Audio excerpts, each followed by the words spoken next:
ನಮಸ್ಕಾರ ರೈತ ಬಾಂಧವರೇ, ನಿಮ್ಮೆಲ್ಲರಿಗೂ ನಮ್ಮ ಕೃಷಿ ದೇವೋ ಭವ ಬಳಗಕ್ಕೆ ಸ್ವಾಗತ. ಸೊ ನಾವೀಗ ಸುತ್ತೂರಲ್ಲಿ ಒಂದು ಜಾತ್ರೆ ನಡೀತದೆ. ಈ ಒಂದು ಜಾತ್ರೆಯಲ್ಲಿ ಒಂದು ಕೃಷಿ ಮೇಳ ಅಂತ ಮಾಡ್ತಾ ಇದ್ದಾರೆ.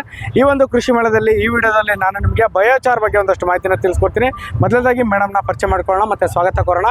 ನಮಸ್ಕಾರ ಮೇಡಮ್. ನಮಸ್ತೆ ಸರ್. ಮೇಡಮ್, ಮೊದಲದಾಗಿ ನಿಮಗೆ ನಮ್ಮ ಒಂದು ಕೃಷಿ ದೇವೋ ಭವ ಬಳಗಕ್ಕೆ ಸ್ವಾಗತ ಮೇಡಮ್. ಮೇಡಮ್, ನಮ್ಮೊಂದು ರೈತ ಬಾಂಧವರಿಗೆ ತಮ್ಮೊಂದು ಪರಿಚಯ ಮಾಡ್ಕೊಡ್ತೀರಾ? ನಮಸ್ತೆ ಎಲ್ರಿಗೂ. ನನ್ನ ಹೆಸರು ಸ್ಫೂರ್ತಿ ಅಂತ. ನಾನು JSS ಮೇನ್ ಕಾಲೇಜ್ ಊಟಿ ರೋಡಲ್ಲಿ ಇದೆಯಲ್ಲ, ಅಲ್ಲಿ CBZ ಅನ್ನೋಂತಹ ಕಾಂಬಿನೇಷನ್ನ ಓದ್ತಾ ಇದ್ದೀನಿ. ಸೊ ಈಗ ಇಲ್ಲಿ ಬಂದು ಬಯೋಚಾರ್ ಅನ್ನೋದ್ರ ಬಗ್ಗೆ ಎಕ್ಸ್ಪ್ಲೇನ್ ಮಾಡ್ತೀವಿ. ಸರ್, ಇದು ಬೇಸಿಕಲಿ ಬಯೋಚಾರ್ ಈಗೆಲ್ಲ ಟ್ರೆಂಡ್ ಆಗಿದೆ. ಆರ್ಗ್ಯಾನಿಕ್ ಫಾರ್ಮಿಂಗ್ ಅನ್ನೋದು ಎಲ್ಲ ಕಡೆ ಟ್ರೆಂಡ್ ಆಗಿದೆ. ಏನಪ್ಪಾ ಅಂದ್ರೆ ಬೇಸಿಕಲಿ ಈ ಪ್ರೋಸೆಸ್ ಅಲ್ಲಿ ಏನ್ ಮಾಡ್ತೀವಪ್ಪ ಅಂದ್ರೆ, ಫಸ್ಟು ಈ ಟ್ಯಾಂಕ್ ಒಳಗಡೆ ಏನಿದೆ ಅಂದ್ರೆ ಬೆರಣಿ, ಒಣಗಿರುವಂತಹ ಬೆರಣಿ ತಗೊಂಡು ಒಳಗಾಕಿ, ಜೊತೆಗೆ ಒಣಗಿರುವಂತಹ ಕಟ್ಟಿಗೆಗಳು ಮತ್ತೆ ಹುಲ್ಲು, ಒಣಗಿರೋ ಹುಲ್ಲನ್ನ ತಗೊಂಡು ಬೆಂಕಿ ಹಚ್ತೀವಿ ಸರ್. ಅದೇನಂದ್ರೆ basically in the absence of oxygen, ಆಮ್ಲಜನಕ ಕಡಿಮೆ ಪ್ರಮಾಣದಲ್ಲಿದ್ದು ಮತ್ತು ಹೈ ಟೆಂಪರೇಚರ್ ಅಂದ್ರೆ ಜಾಸ್ತಿ ಉಷ್ಣ ಅಂಶ ಜಾಸ್ತಿ ಇರೋ ಹಾಗೆ ಮಾಡಿ ಇಲ್ಲಿ ಬೆಂಕಿ ಹಚ್ತೀವಿ. ಸಾರಿ, ಇಲ್ಲಿ ನೋಡ್ಬೋದು, ಇಲ್ಲಿಂದ ಹೊಗೆ ಹೋಗ್ತಾ ಇದೆ. ಸೊ ಇಲ್ಲಿ ಬೇಸಿಕಲಿ ಇದನ್ನ ನಾವು ಎಷ್ಟು ಪ್ರಮಾಣದಲ್ಲಿ ಏನು ಕಟ್ಟಿಗೆಗಳನ್ನ ತಗೋತೀವೋ ಅಷ್ಟು ದಿನಗಳ ಕಾಲ ಬೇಕಾಗುತ್ತೆ. ಇದು ಬೇಸಿಕಲಿ ಈ ನಾವೇನು ಅಮೌಂಟ್ ಏನು ಹಾಕಿದೀವೋ ಆ ಅಮೌಂಟ್ಗೆ ಬೇಸಿಕಲಿ 1-2 ದಿನ ಸಾಕಾಗುತ್ತೆ.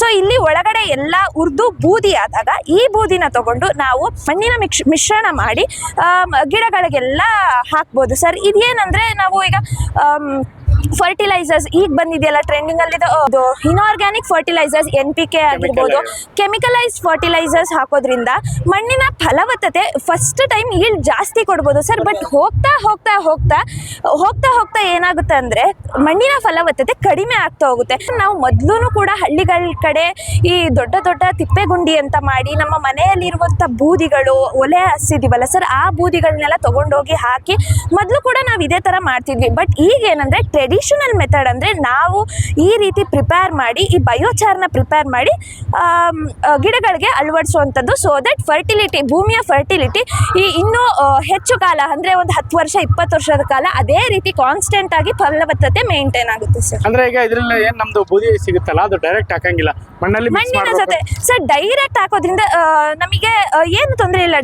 ಮಣ್ಣಿನ ಜೊತೆ ಮಿಶ್ರಣ ಮಾಡಿ ಹಾಕಿದಾಗ ಆ ಕಾನ್ಸಂಟ್ರೇಷನ್ ಪ್ರಮಾಣ ಏನಿದೆ ಅದು ಬ್ಯಾಲೆನ್ಸ್ಡ್ ಆಗಿ ಎಲ್ಲ ಗಿಡಗಳಿಗೂ ಅಪ್ಲೈ ಆಗುತ್ತೆ ಸರ್. ಮೇಡಮ್, ಇದು ಸಗಣಿ ಗೊಬ್ಬರ, ತಿಪ್ಪೆ ಗೊಬ್ಬರ ಅದರಲ್ಲೂ ಮಿಕ್ಸ್ ಮಾಡ್ಬೋದು ಸರ್, ಮಾಡ್ಬೋದು, ಏನು ತೊಂದರೆ ಇಲ್ಲ ಸರ್. ಬೇಸಿಕಲಿ ಇದು ಏನಂದ್ರೆ ಕಾರ್ಬನ್ ಕಂಟೆಂಟ್, ಕಾರ್ಬನ್ ಅಂಶ ಇರುತ್ತಲ್ಲ ಸರ್, ಈ ಸ್ಥಿರ ಕಾರ್ಬನ್ನ ಜಾಸ್ತಿ ಮಾಡುತ್ತೆ ಸರ್. ನೀವು ಕೇಳ್ಬೋದು, ಇಲ್ಲಿ ನೋಡಿ, ಇಲ್ಲಿ ಪಲ್ಯೂಷನ್, ಇಲ್ಲಿಂದ ಪಲ್ಯೂಷನ್ ಆಗ್ತಾ ಇದೆ ಅಲ್ವಾ, ಏರ್ ಪಲ್ಯೂಷನ್ ಆಗ್ತಾ ಇದೆ, ಗಾಳಿ ನಮಗೆ ಅಂತ ಹೇಳ್ಬೋದು. ಆದರೆ ನಾವು ಕೆಮಿಕಲ್ ಫರ್ಟಿಲೈಸರ್ಸ್ ಅಪ್ಲೈ ಮಾಡೋದ್ರಿಂದ ಇಂಡೈರೆಕ್ಟ್ ಆಗಿ ನಾವು ಕೆಮಿಕಲ್ಸ್ನ ತಿಂತೀವಿ.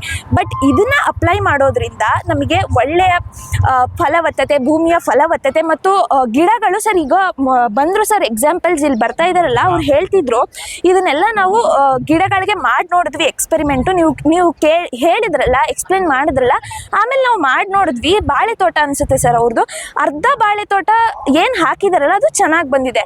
ಬಟ್ ಇನ್ನರ್ಧ ತೋಟ ಅಂದ್ರೆ ನಾರ್ಮಲ್ ಆಗಿ ಬಂದಿದೆ. ಸೊ ದಟ್ ಈ ಟ್ರೆಡಿಷನಲ್ ಮೆಥಡ್ನ ಇನ್ನರ್ಧ ಏನ್ ಮಾಡಿದೀವಲ್ಲ ಅದಕ್ಕೂ ಅಳವಡಿಸ್ಕೋತೀವಿ ಅಂತ ಹೇಳ್ತಾ ಇದ್ದಾರೆ ಸರ್. ಈ ತರ ರೆಸ್ಪಾನ್ಸ್ ಬರ್ತಾ ಇದೆ ಸರ್. ಸರ್, ಇದು ಆಕ್ಚುಲಿ ಬಯೋಚಾರ್ ಅಂದ್ರೆ ಡೈರೆಕ್ಟ್ ಆಗಿ ಇಲ್ಲೂ ಮಾರ್ತಾ ಇದ್ದಾರೆ ಸರ್. ಬಯೋಚಾರ್ ಅಂತ ಪ್ಯಾಕ್ಗಳಲ್ಲೆಲ್ಲ ಮಾಡಿ ಎಷ್ಟು kg ಇದೆ ಅಂತ ನೀವು ಅಲ್ಲಿ ಕೇಳ್ಕೊಳ್ಳಿ. ಬಟ್ ಬಯೋಚಾರ್ ಈ ಲಿಡ್ ನೀವು ಎಷ್ಟು ಪ್ರಮಾಣದಲ್ಲಿ ಇದ್ದಿದ್ದು, ಒಂದು ಎಷ್ಟು 15 ಲೀಟರ್ ತಗೋ, ಆ ಇದ್ರ ಮೇಲೆ ನೀವು ಎಷ್ಟು ಭೂಮಿಗೆ ಹಾಕ್ಬೇಕು, ಎಷ್ಟು ಪ್ರಮಾಣ ಅಪ್ಲೈ ಮಾಡಬೇಕು, ಅದ್ರ ಮೇಲೆ ಡಿಪೆಂಡ್ ಆಗುತ್ತೆ. ಓಕೆ ಮೇಡಮ್, ಈಗ ಬಯೋಚಾರ್ ಅಂತ ಹೇಳ್ತಾ ಇದ್ದಲ್ಲ, 1 ಎಕರೆಗೆ ಎಷ್ಟು ಪ್ರಮಾಣದಲ್ಲಿ ಹಾಕ್ಬೇಕು ಸರ್? 1 ಎಕರೆಗೆ ಅಂದ್ರೆ ನೀವು ಒಂದು ಪರ್ ಸ್ಕ್ವೇರ್ ಎಷ್ಟು ಗಿಡಗಳನ್ನ ಹಾಕಿದೀರಾ ಅದ್ರ ಮೇಲೆ ಡಿಪೆಂಡ್ ಆಗುತ್ತೆ ಸರ್. ನೀವು ಮತ್ತೆ ಯಾವ ಪ್ಲಾಂಟ್ಸ್ ಹಾಕಿದ್ದೀರಾ. ಇದು ಆಕ್ಚುಲಿ ಬಂದು ಈ ಬಯೋಚಾರು PH, ಸಾಯಿಲ್ ಅಲ್ಲಿ PH ಅಂತ ಇದೆ.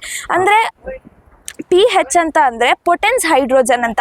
ಈ ಪೊಟೆನ್ಸ್ ಹೈಡ್ರೋಜನ್ನು ಗಿಡಗಳ ಬೆಳವಣಿಗೆಯಲ್ಲಿ ತುಂಬ ಪ್ರಮುಖ ಪಾತ್ರವನ್ನು ವಹಿಸುತ್ತೆ.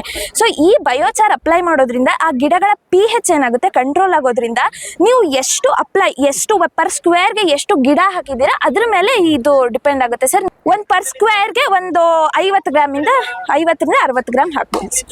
ಒಂದು ಗಿಡಕ್ಕೆ ಒಂದು ಅಂತ ಇಲ್ಲ, ಪರ್ ಸ್ಕ್ವೇರ್ಗೆ ನೀವು ಎಷ್ಟು ಹಾಕಿದ್ದೀರಿ. ಅಂದ್ರೆ ಎಲ್ಲಾ ತರದ ಬೆಳೆಗಳಿಗೂ ನಾವು ಹಾಕೋಬೋದಲ್ಲ? ಹಾಕೋಬಹುದು ಸರ್, ಹಾಕೋಬಹುದು. ಹಣ್ಣಿನ ಯಾಕಂದ್ರೆ ಈಗ ಕೆಮಿಕಲ್ ಫರ್ಟಿಲೈಸರ್ಸ್ ಅಂದಾಗ ಏನು ಪರ್ಟಿಕ್ಯುಲರ್ ಆಗಿ ಅದೇ ತರ ಇದಿಷ್ಟೇ ಹಾಕ್ಬೇಕು ಅಂತಿರುತ್ತೆ. ಬಟ್ ಇದು ಆರ್ಗ್ಯಾನಿಕ್ ಆಗಿರೋದ್ರಿಂದ ಇದು ಒಂಥರ ಎಲ್ಲದಕ್ಕೂ ಅಪ್ಲೈ ಆಗ್ಬೇಕು, ಸೈಡ್ ಎಫೆಕ್ಟ್ ಇರಲ್ಲ. ಇನ್ ಕೇಸ್ ನಾವು ಜಾಸ್ತಿ ಹಾಕಿದ್ರೆ ಏನ್ ತೊಂದರೆ ಇಲ್ಲ? ಏನು ತೊಂದರೆ ಇಲ್ಲ ಸರ್, Okay. ಸೈಡ್ ಎಫೆಕ್ಟ್ ಏನು ಜಾಸ್ತಿ ಇರಲ್ವಲ್ಲ. ಸೊ ನೋಡ್ಕೊಂಡು ಹಾಕ್ಬೇಕಾಗುತ್ತೆ. ಮೇಡಮ್, ನಿಮ್ಮ ಹತ್ರ ಏನಾದ್ರು ನಾವು ರೈತರು ತಗೊಂತೀನಿ ಅಂದ್ರೆ ಬಯೋಚಾರ್ ಸಿಗುತ್ತಾ ಮೇಡಮ್? ನಿಮ್ಮ ಹತ್ರ ಸಿಗುತ್ತೆ ಸರ್. ಇಲ್ಲಿ ಸುತ್ತೂರು ಜಾತ್ರೆಯಲ್ಲಿ ಅಲ್ಲಿ ಮಾರ್ತಾ ಇದ್ದಾರೆ. ಆ ಕಡೆ ಸೈಡು ನೀವು ಎಂಟ್ರೆನ್ಸ್ ಇಲ್ಲಿ ಬಂದ್ರಿ ಅಲ್ವಾ, ಅಲ್ಲಿ ಮಾರ್ತಾ ಇದ್ದಾರೆ. ಅಲ್ಲಿ ನೀವು ಪ್ರಮಾಣ ಅಲ್ಲಾದ್ರೂ ಮಾಡ್ಕೋಬಹುದು ಅಥವಾ ಮನೆ ಕನ್ಸ್ಟ್ರಕ್ಟ್ ಮಾಡ್ಕೋಬಹುದು ಸರ್. ಹೊಲಗಳಲ್ಲೆಲ್ಲ ಕನ್ಸ್ಟ್ರಕ್ಟ್ ಮಾಡ್ಬೋದು. ಓಕೆ ಮೇಡಮ್, ಇಷ್ಟೊತ್ತು ನಮಗೆ ಮಾಹಿತಿ ತಿಳಿಸ್ಕೊಟ್ಟಿದ್ದಕ್ಕೆ ಧನ್ಯವಾದಗಳು ಮೇಡಮ್. Thank you.